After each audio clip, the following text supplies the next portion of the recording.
you get two different types of people that do physical activity. You get people that call it exercise, and you get people that call it training. Now, this may seem like a very innocent choice of words, but these different demographics are completely different characters. They get completely different results from training, and they also run into completely different problems in their lives. Why do I know this? I've trained thousands of elite soldiers, and I've trained hundreds of people from different demographics in the civilian sector as well. I pay very close attention to things like this. I don't know why, I've always just found it fascinating. So remember, this is not fact. This is just my opinion based off my experience over the past decade. So in this video, I'm going to be talking about the character differences, mindset differences, pros and cons of each, and then I'm going to give my personal take and recommendation on this matter, because I warn you, this seems very innocent, right?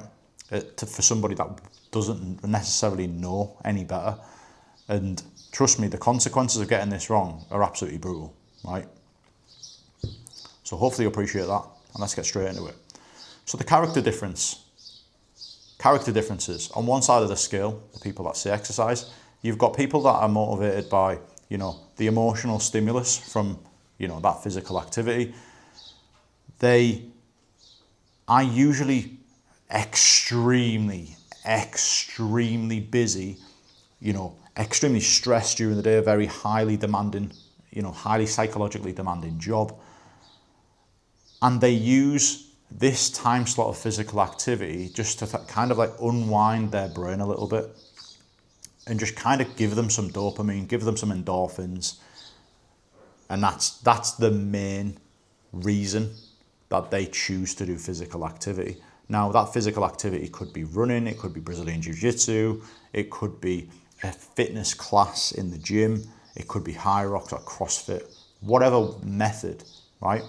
But these characters are motivated by random sessions that change frequently, that are not boring, that are exciting, and like I say, high energy, high dopamine type of stuff.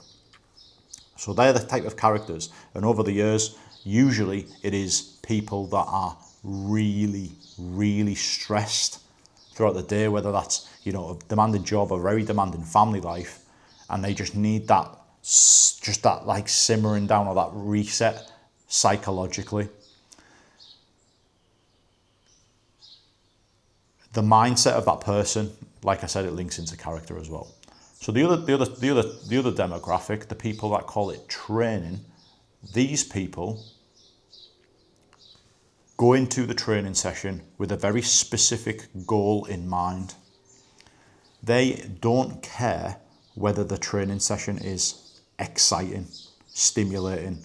They don't care if the training session is the same training session that they've been doing for the past week, 2 weeks, 2 months, 2 years. They do not care. All they care about is that those exercises or the thing that they are doing is going to get them closer to the specific thing in that they wish to develop. It's a completely different mindset. So you've got one who's more of an emotionally motivated person, and you've got another one on the other side of the scale, which is the people that train. They're more logically motivated by the numbers, how many repetitions they've done, how many on the mats, how much they manage to pull off a certain technique. They care more about the numbers and taking notes after their sessions and all that stuff. Data motivates the people that train or view it as training. So, like I say, logically driven, emotionally driven. The pros and cons of each. So the pros straight away for the people that call it exercise is the training sessions, the physical activity. The physical activity is, it's random, it's fun, it's enjoyable, it's different, it changes all the time. It's great for mental health.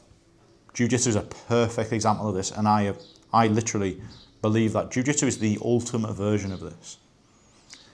This thing, the community, the humour, the banter, the brotherhood, the connection, the fact that you are getting a bit of a blowout, you are working your heart and lungs, you're sweating, you know, all of this stuff, you feel unbelievable after the session's finished, psychologically, right? I genuinely believe there is no comparison for anything to outperform jiu-jitsu in this manner. The ultimate form of exercise, right? Because, you know, the sessions change every day. You've got your coach that teaches you a different session. Sometimes coaches nowadays just go straight into sparring where you can just have fun, and the sparring produces random scenarios and random training partners. You haven't got the same thing happening every single day, which keeps us hooked. We absolutely love the randomness of it, the problem solving. We have to make decisions. You know, it's just so different. Sometimes it's gi, sometimes it's no gi, sometimes it's stand up, sometimes it's judo, sometimes it's on the ground. But then other forms of exercise that would fit into this category of person, people that, you know, run, people that just go for a jog, they bought some running trainers, they go out for a run, the fitness classes, and all these things. The pros of it is that it's random, it maintains its fun element, it will always be fun, it will always suck you in. Very easy thing to do, emotionally speaking, right? To flip that on its head, we've got the pros of the training category. So the main pro is that the person is going in there with the intent to develop a certain thing in that session, or multiple certain things in that session. So they've got laser focus when they step foot in the gym, whether that's on the mat or whether that's in a weights room. And their training is usually filled up with the best possible exercises, solutions, for them to make steps forward to actually achieving the goal in which they require. The pro of having that level of focus starts to transcend into other areas of their life. They're not just going to all of a sudden think, I want to get 9 reps today on a certain exercise. They're going to be thinking about that 9 reps before their training session starts. So they're going to be thinking before the training session, what are they going to fuel themselves with to make sure that they have high performance in that training session? Do you know what I mean? So it starts to transcend into other areas of life because they're starting to think about it before the actual activity starts. Whereas the others don't do that. They just rock up, whatever happens, happens, finish it feeling great. Another pro of this is because they're so focused and they're so specific with their physical activity, they get unbelievably they get miles better results than the others. So the people that call it exercise, general results, a little bit of this, a little bit of toning up, and, you know, more of feeling healthy, feeling fit because the heart and lungs are working. The people that call it training, that are working on a specific thing, are developing that specific thing. The other demographic aren't. Right, going into the cons of the exercise category. The cons of the exercise category, because they're generally getting general results, they never actually get specific results. So they don't necessarily strengthen their joints is the worst. For me, the main con of the people that call it exercise, because they're in that general hormone, emotional type of benefit mentality, the physical results in which they get are often very random and sporadic. The second con is that they don't really care about physical performance. So they just, as I said, their priority is the emotional benefit that physical activity brings. Brazilian Jiu-Jitsu, running, fitness classes, all of that stuff.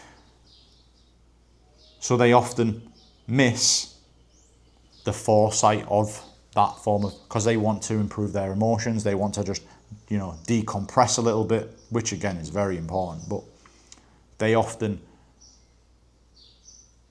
they often don't have the level of foresight, like a few hours out, start eating a certain thing. So another con is that everything is all about that time slot. And then after that time slot's finished, it's just like, yeah, cool, feel great now, happy days. And another huge con of that is, leading on from what I've just said, is the people that call physical activity exercise often get short-term results. They never really get long-lasting results. They feel, fairly healthy. Sometimes if they're training, a decent amount of time, they'll lose a little bit of weight. They'll feel fitter. But they don't actually get significant results. It's just more general.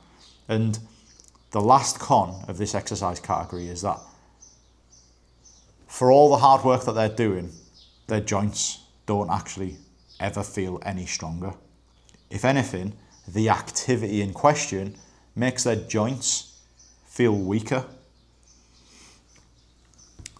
Going into the cons of the training category, the main con of the training category, which opposes the exercise category, is that the sessions are not stimulating. They're not, filled with hormones.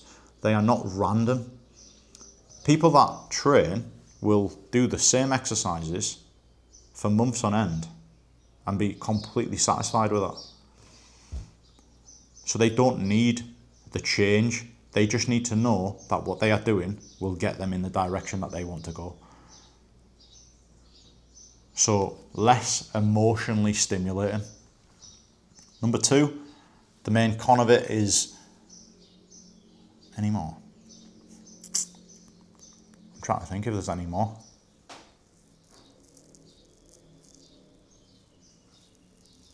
That's literally the only con. There's not much change of the sessions. They can be seen as repetitive and low emotional stimulus. And one interesting observation that I've made is that, let's say the people that train are actually repulsed by the people that exercise, and the people that exercise are actually repulsed by the people that train.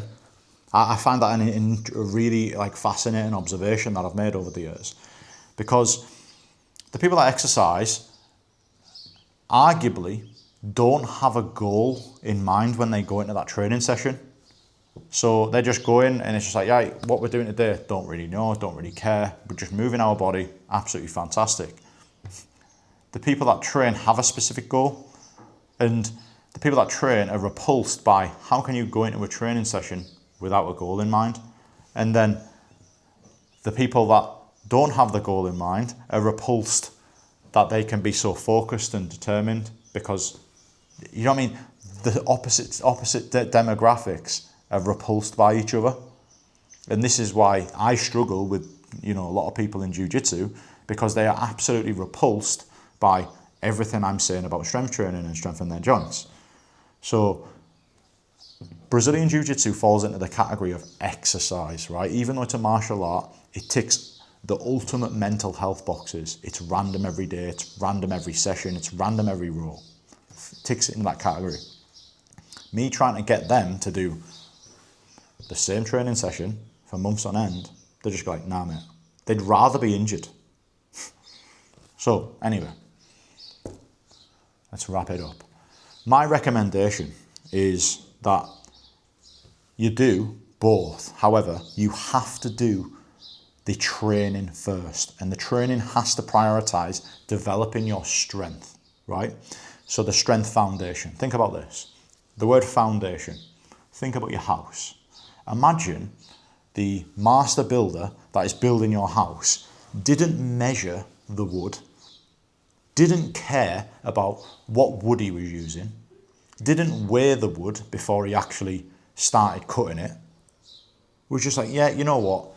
I'll just do what I feel. I just want to mix it up a little bit today. I just want to.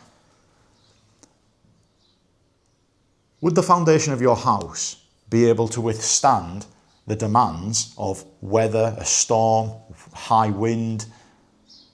And would it be able to withstand all of the tons of weight, bricks, absolutely everything, the roof? If the master builder at the start of this build just went completely random, it wouldn't be able to hold, the structure wouldn't be able to cope with the demands in which are placed on that house. Now, relating that back to you, if you aren't strong, the foundation of your carcass isn't strength, logic, how well is your body going to be able to cope with the demands, the random demands in which you place on it? And this is what I'm saying.